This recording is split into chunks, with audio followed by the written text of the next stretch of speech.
ở đây bán trườngជំរាបសួរពុកម៉ែបងប្អូនមកទៀតហើយថ្ងៃនេះមកដុតមន់ទៅយើងចេញបងប្អូនប៉ុន្តែគួរស្ដាយមានអីដុតទេមានតែកញ្ញាមន់2ហ្នឹងហើយនឹងទ្រុងមន់ពុកម៉ែបងប្អូនអើយដោយសារនៅក្នុងធុងមានតែប៉ុណ្្នឹងហើយប្តីឃ្លានហើយសាច់ទ្រុងមន់នេះធ្វើអីអត់ឆ្ងាញ់ដែរប្តីវាខ្សោះអញ្ចឹងក៏យកមកដាក់បំពងវាបន្តិចសិនក្រោយមកបានយកទៅដាក់ប្រឡាក់វាដើម្បីដុតអញ្ចឹងពុកម៉ែបងប្អូនខ្ញុំធ្វើបែបនេះដើម្បីឲ្យវាពណ៌ស្អាតហើយវាងាយស្រួលហើយយើងឈប់ឲ្យវាចូលបានជៀនវារួចហើយបងប្អូនអើយលើកវាមកដាក់ម្លាយមកទុកឲ្យត្រជាក់មកចាប់ផ្ដើមមកប្រឡាក់គ្រឿងម្ដងមានប្រេងខ្យងមានម្សៅរ៉ូឌីមានប៊ីចេងដាក់ទៅប៉ុណ្ណាបងប្អូនហើយជាមួយ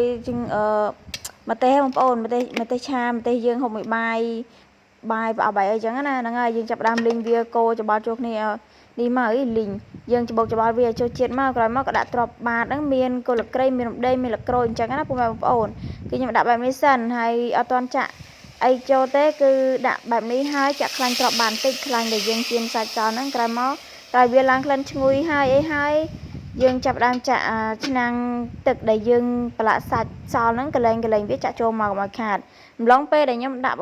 ដាក់ដុតមាន់ហ្នឹងគឺមកធ្វើទឹកត្រីកោះកុងបន្តិចសិនហើយគ្រឿងធ្វើហ្នឹងសាមញ្ញធម្មតាទេពុកម៉ែបងប្អូនអើយមានម្ទេសមានខ្ទឹមមានទឹកត្រីមានក្រូចឆ្មាមានស្ករអំបិលប៊ីចេងអីចឹងទៅហើយថែមទឹកថែមអីចឹងទៅកូរវិច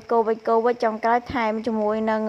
ស្លឹកខ្ទឹមតិចមករួចរាល់ស្លឹកខ្ទឹមគាត់ដាក់យកម៉ូតយកម៉ាចឹងក្រោយវាបុកទឹកត្រីហើយមាន់របស់យើងក៏ចាប់ផ្ដើមឆ្អិនហើយបងប្អូនដោយសារមាន់បៃសាសគឺវាលឿនទេហើយក៏មិនសូវមានជាតិដែរប៉ុន្តែបើសិនជាធ្វើបែបនេះបងប្អូនទ្រុងមាន់ទុនហើយឆាប់ចូលជាតិទៀតដោយសារយើងវះយើងពុះហើយយើងដាក់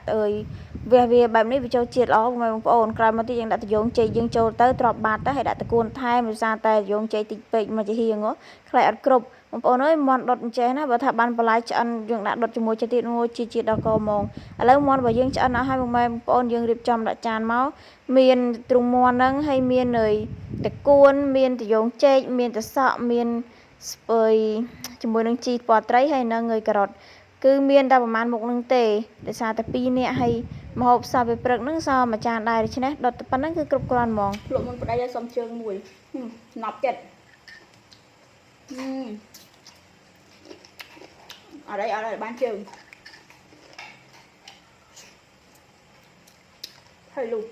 ដាក់ប៉ាវិញសាច់មាន់វិញពុកម៉ែបងប្អូនអើយអ្នកណាយកឲ្យយកទៅខ្ញុំសុំទៅជើងនិយាយរួមឲ្យទៅសាច់ជាប់ឆ្អឹងភេទចុងស្លាបចុងជើងចុងដៃចុងអីហ្នឹងមួយខ្ញុំចូលចិត្តណាអ្នកណាយកសាច់យកទៅខ្ញុំសុំឲ្យសាច់ជាប់ឆ្អឹងចេះបងប្អូនថាវាជាតិនោះជាតិហ្មងណាបងប្អូនអើយសម្រាប់ពុកម៉ែបងប្អូនដែលចង់ដុតមាន់លឿនហើយមានរសជាតិឆ្ងាញ់កុំភ្លេចធ្វើតាមវិធីនេះគឺយើងធ្វើតាមវិធីដែលខ្ញុំធ្វើនេះបងប្អូនអើយមិនថាដុតកូកាមិនថាដុតទឹកដូងឬដុតទឹកឃ្មុំដុតអីទេដុតប្រភេទអីក៏បានដែរធ្វើប្រភេទដែលយើងដាក់លើ